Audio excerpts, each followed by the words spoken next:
Western Kentucky, more specifically the Jackson Purchase area, is known for its natural beauty and outdoor recreation areas. Hidden in the bends of the Mississippi and deep forest is a small state park with deep history. Columbus Belmont State Park, a small hidden gem, is located 25 miles west from Mayfield, Kentucky. Bordering Missouri, 140 feet above the Mississippi River, Columbus has been a key point for all of its inhabitants since before the United States was formed. The French explorers back in 1673, Marquette and Juliet, first come down the Mississippi River, as what we know the Mississippi River today, and notice this place high up on the bluffs. The color of the bluffs were orange, had what they thought was an iron ore. So when they went back with their facts of the findings, they called this place Iron Banks. So nothing was known about this. This was Chickasaw territory all the way from 1673, the first encounter of white men. Recordings of the bluffs were written down in the Virginia legislature, but the land remained inhabited by the Chickasaw natives and untouched by settlers until 1784. Virginia legislature wanted to do something in this area. Some think that there's a folklore that Columbus was looked at to be the capital of the United States at one time. Explorers traveled to Columbus and tried to survey the land, but the Chickasaw natives would attack the settlers. About 1818, a gentleman by the name of Andrew Jackson, and we're going to get into the Jackson Purchase a little bit. Andrew Jackson wanted to secure this area. So the first Kentucky governor was Isaac Shelby. So he and Isaac Shelby negotiated with the Chickasaw tribe to purchase what we know as the Jackson Purchase. It included what now 8 river counties. With the Jackson Purchase complete, Columbus began to take shape.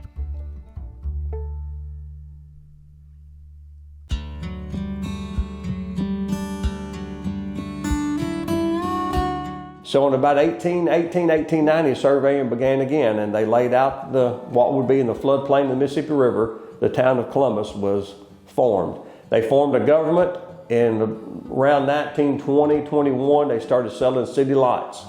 A little few years later, industries coming in. Columbus is really gaining some momentum. It's on the map. It's before Paducah, before Mayfield, before any of the large towns we know, Columbus was here. After making a deal with the Mobile and Ohio Railroad to extend to Columbus, it became a key trade port for the 1 million acres of the Jackson Purchase.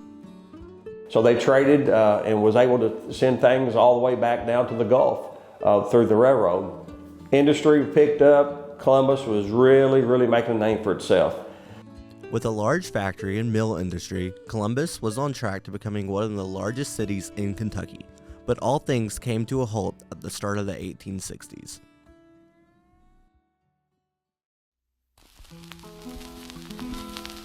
The longest train I ever saw was on that Choctaw line.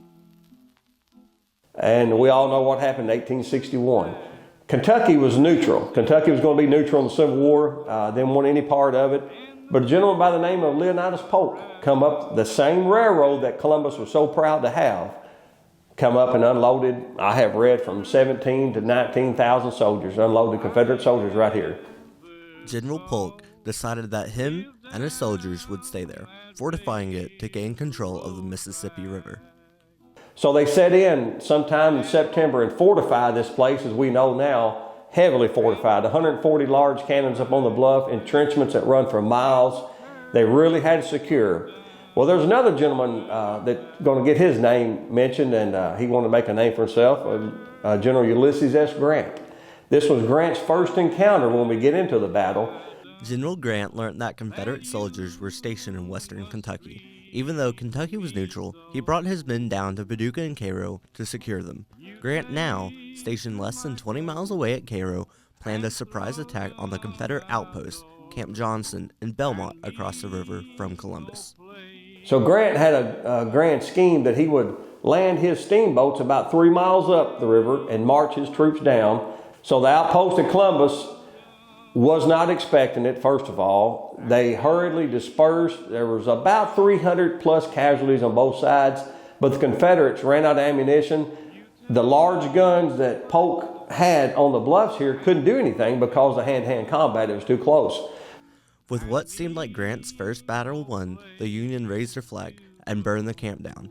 After quick regrouping and reinforcements of heavy artillery, the Confederates bombarded the cheerful Union soldiers and forced them to retreat. Grant's horse got shot out from under him right there in Belmont, and it could have changed the whole history as we know it. One of the guys on the steamer looked and said, "Hey, that's Grant." And one of the other cavalrymen handed Grant his horse. As the steamer was leaving, the gangplank was still on the bank, dragging in the water, and Grant ran his horse up on the plank and loaded up. After the Battle of Belmont, both sides claimed victory, but the Confederates were the only ones that remained there. Grant went back to Paducah and then moved on further south. So Polk decided after all this work and after all this heavy fortifications, we must leave. So they left and abandoned Columbus and went on to Island Number 10 on down toward Fort Henry, Fort Donelson, on further south to help with the cause there. After the Confederacy left, the residents started becoming comfortable again. The Union sent some spies into Columbus to see if the rumors were true. After realizing the Confederacy was gone, the Union took camp in Columbus. After the Battle of Belmont and then in March when Polk withdrew and the Federals moved in, they went under martial law. So the Union came in, they kept Columbus fortified. The occupancy of Columbus all the way up until well after the War of 1869 is when the Union last left. When the Union took control of this area, they wanted to maintain power. When Butler took command of this district, he sent 21 residents from West Kentucky, Columbus, Paducah, shipped them to Canada. Called them because he considered them Confederate sympathizers. Majority of these residents came back to Columbus after the Civil War. Then they began to rebuild. So Columbus withstood the Civil War. They withstood both occupied by the Union and Confederacy. They did burn some buildings here. The town lost quite a bit. Columbus regains traction again. It starts building momentum again. The railroad starts pumping again. The steamboats start flowing again. The war's over. Economy's coming back up. So they're back on the map again. Columbus now has banks, colleges, and everything else the town needs, but everything must come to an end.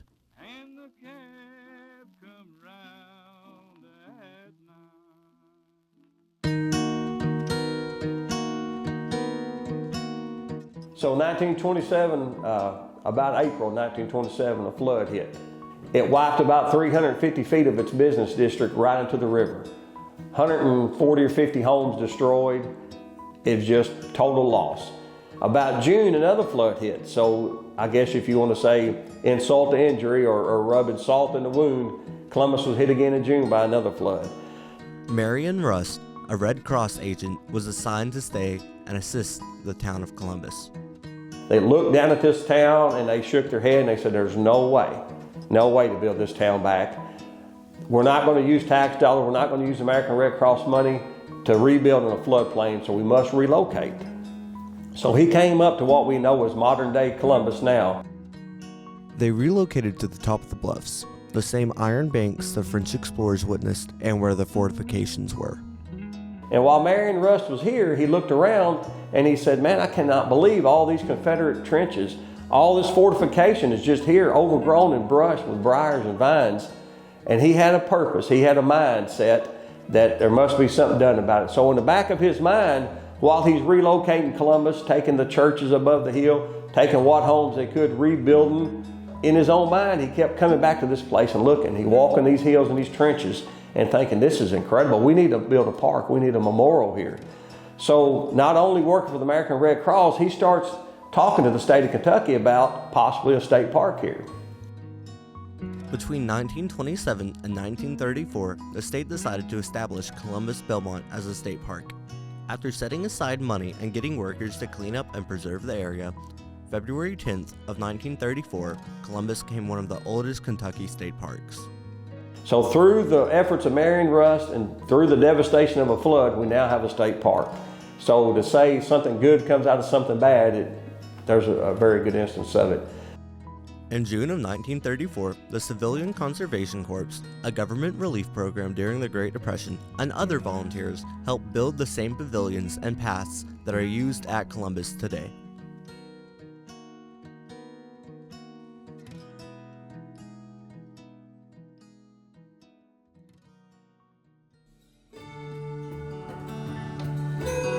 Columbus, in more modern years, have had some changes with the museum.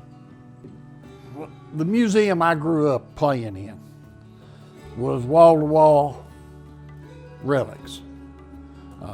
They had wall-to-wall muskets, racks and racks of muskets, uniforms, cannonballs, all kinds of relics left over from the battle and the occupation. But the state of Kentucky has removed some of the history that was left there. 1960s, Frankfurt come down and cleaned out the museum, took a lot of the stuff out of it, carried it back to Frankfurt. We went from probably a couple of hundred muskets down to about a dozen, and then again in the 2000s they come in and remodeled it and took a lot more of it out. The museum now just holds a few artifacts with many wall posters describing Columbus through the years. It just, to me, it's not it's somebody's interpretation of history. Although the museum has changed, Columbus still provides a connection with local residents and can give students a place to learn. But what's more important is having somebody come down, and then I'll interact with them and get to tell them about this or that, or this gentleman that we see to our left, right there, you know, he lived in this museum. Well, he has descendants that are here in Columbus still today. They were unaware of Colonel Thomas Brown. They didn't realize that he was a descendant of theirs. So we get some stories occasionally. In fact, I spoke with a gentleman just the other day whose third great-grandfather fought and died here at Columbus. So the stories that are passed down like that, I take and I treasure them. I consider them like a little golden nugget. Columbus has had many forms over the years, from being inhabited by the Chickasaw Nation to the Civil War days and now a small quiet town. Columbus will always be a hidden gem in Kentucky.